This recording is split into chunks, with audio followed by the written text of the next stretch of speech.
Joining us now, Congressman, 9th District, Southwest Virginia, Morgan Griffith. Good to have you on, Mr. Griffith. Good to be on. Let's talk tariffs. You know, there was a day in the area that you represent. I mean, there was a lot of manufacturing there and a lot of textiles and coal, and a lot of those jobs have gone away, right? Yeah, they have gone away, and it's greatly unfortunate. And my district is probably one of the hardest hit in the country from bad trade deals. We lost our textile industry. Thousands and thousands of jobs went away in just a few years. Then, because the trade folks in D.C. weren't paying attention, they allowed China to come in and take advantage of us in the furniture industry. Ultimately, and I recommend the book Factory Man about John Bassett of Vaughn Bassett Furniture. He fought back, organized the furniture industry on their own without any help from the United States Trade Representative to begin with, and sued and actually got some reparations from the Chinese. But we've gone for 30, 40 years, without defending our industries, and now the president's trying to roll that back. Now, I do disagree in part because I don't know that you can roll it all back in one fell swoop. For example, DOE, Department of Energy, raised the efficiency rating for transformers. Electrical transformers, they're small ones on your street, big ones at big factories. They raised that efficiency rating and basically put all of the folks out of business in the United States, except for one, who make the specialized steel for those transformers. Wow. And so, what are we going to do? We've got one company left that makes steel in the United States at that efficiency level, and the transformers are afraid that with a monopoly, the transformer manufacturers, they're afraid they'll get pinched. So I think maybe you could put a term of years and let there be a transition period so that American manufacturers could get back into the game, but they just couldn't compete with it. In this case, it was the Japanese, and they're not dumping. They just went to robotics and are able to make a higher quality steel for transformers. Well, we can't put our grid at risk. So I think the president, when he said no exceptions, I think he meant countries.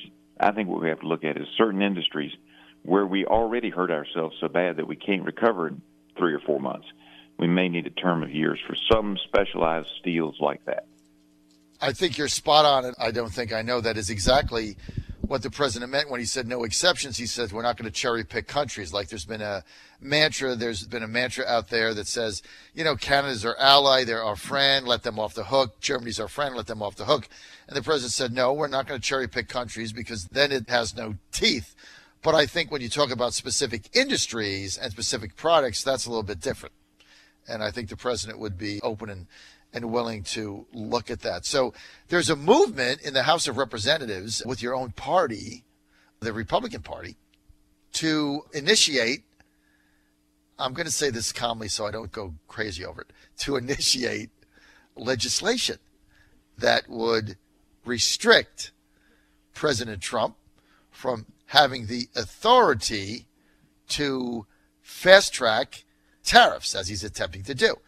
So people in your leadership want legislation, they're going to try to pass it, to restrict the president's ability to impose these tariffs by taking away fast track. These are the same Republicans in your leadership, sir, that voted in favor of giving Barack Obama additional authority on trade deals in fast track. So let me get this straight. So your Republican leadership, Obama's president, and they say, let's give President Obama more power on trade deals and tariffs and fast track. Let's give him more authority. Liberal President Obama, let's do that. But now Trump is president, conservative, Republican, populist Trump, and they say, well, let's take the power that we gave Obama. The same Republicans are saying, let's take that away from Trump. Now, explain to our listeners how the hell that makes any sense. Well, I don't know if that makes any sense. I'm not sure we should have given that power to President Obama in the first place. In fairness, and again, we're getting to talking about decades and ivory tower policy. I get that. But in fairness, the Constitution says this is our responsibility, the United States Congress. Trade between the nations belongs to us. And we've given it all to the executive branch over the last 50, 60, I guess starting back with Roosevelt. And I'm not sure that's wise. So I had a bill in earlier, I don't have it in this term, that would have moved the United States Trade Representative Office, transplanted it from the lawn of the White House to the lawn of the Capitol in Congress. And I think I was the only person that sponsored that bill. Leadership certainly wasn't interested in it. And, what we need to do is as a Congress, we need to start thinking not, do we like this president's action or that president's action, but what is right to get the system lined back up with the Constitution? And so I'd be skeptical of any bill that suddenly takes that power away from the president. But I do think over time, Congress has to claw that power back to us because the Constitution said that belonged to us, and we have given it away.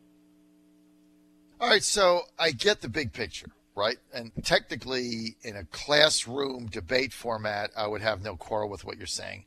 But I guess politically, what drives me nuts is, Republican leadership voted to give Obama more power, and now they're introducing legislation to restrict President Trump's power. I mean, does that feel good to you? I mean, is it just me? No, that I get the big picture, but it's like give Obama the power, but now let's take it from Trump. I don't get that. Yeah, I don't get that either.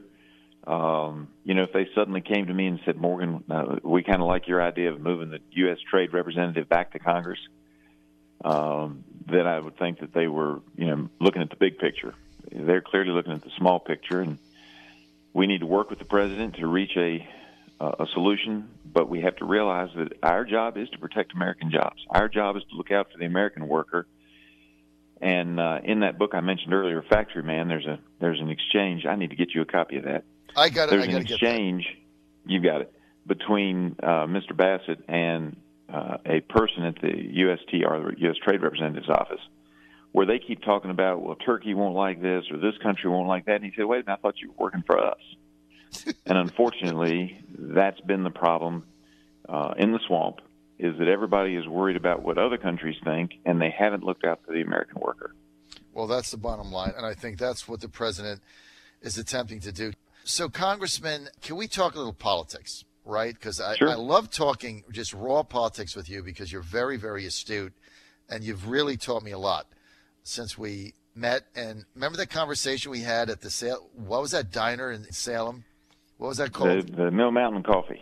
Yeah, we had a 2-hour conversation there, and you just taught me so much. I still draw from it today, that single 2 hours. But, you're looking at these House races, and, it is scary as hell. We got a special coming up in Pennsylvania. I'm now told internally the RNC thinks we're going to lose this seat. This is a seat that Trump carried the district by 16. I know there's a good Democratic candidate, but it's not like the Republican candidate has a scandal. He's not bad. This is a seat that there's no way we should lose. We're going to lose that. I've got people telling me that the Democrats could gain, 60 or 70 seats based on trending numbers, energy, this, that, and the other. Is it true? Are we going to lose that seat? How bad is it? And can we do anything to change it? Well, I don't know that we're going to lose that seat. We'll have to see what happens with the turnout. The Democrats have definitely thrown everything at it.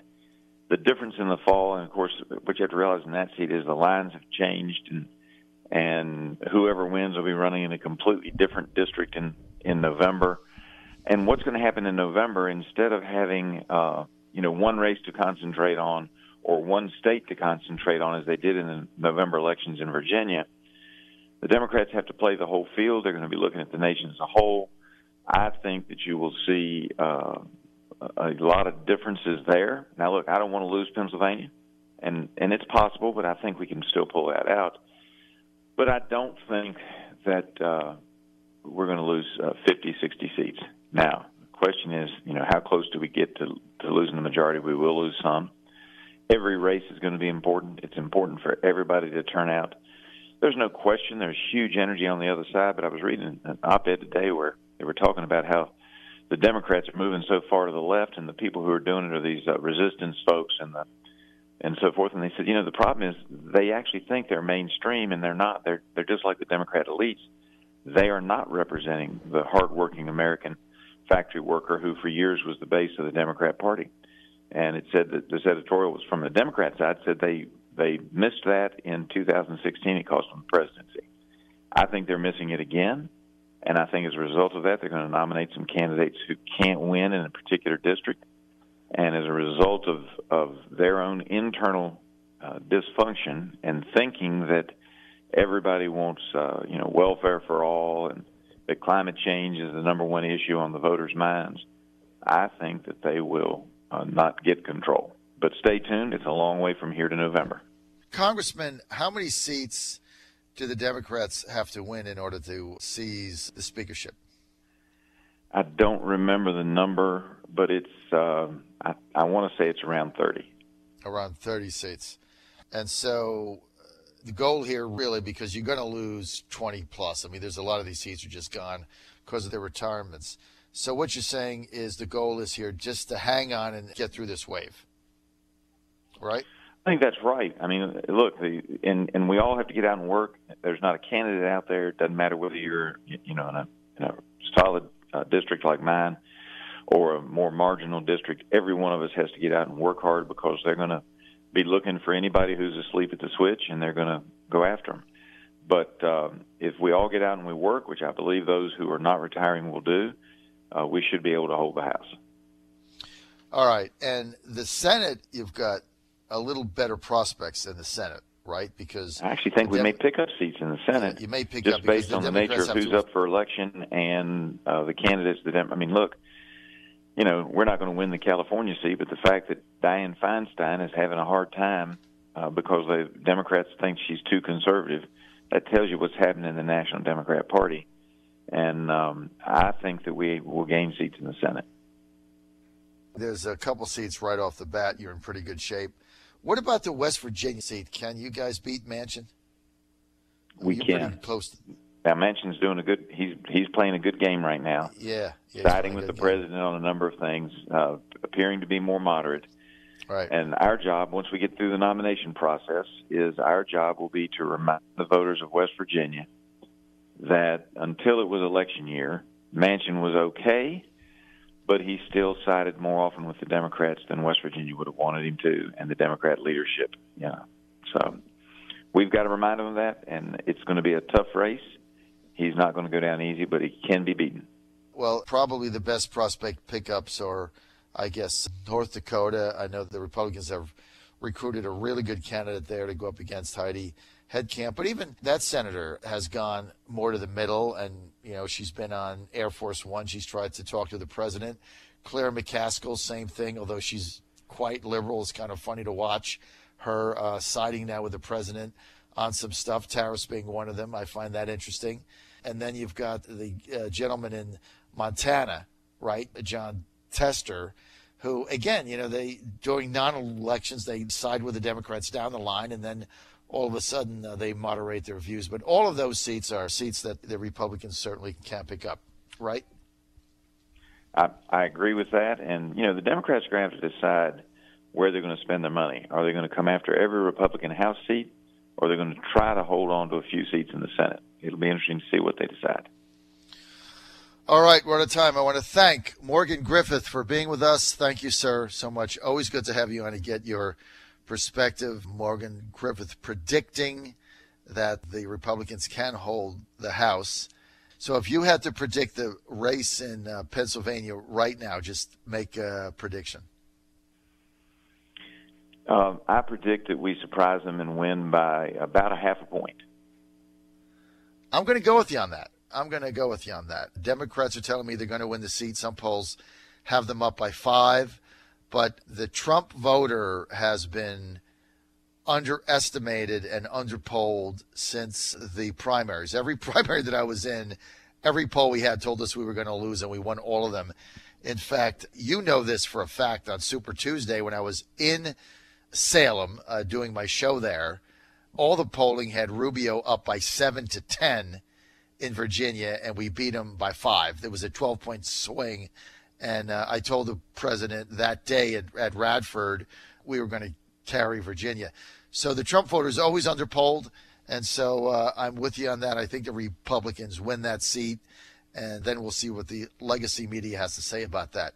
Congressman, always an honor to have you on, sir. Thank you so much. Great to be with you.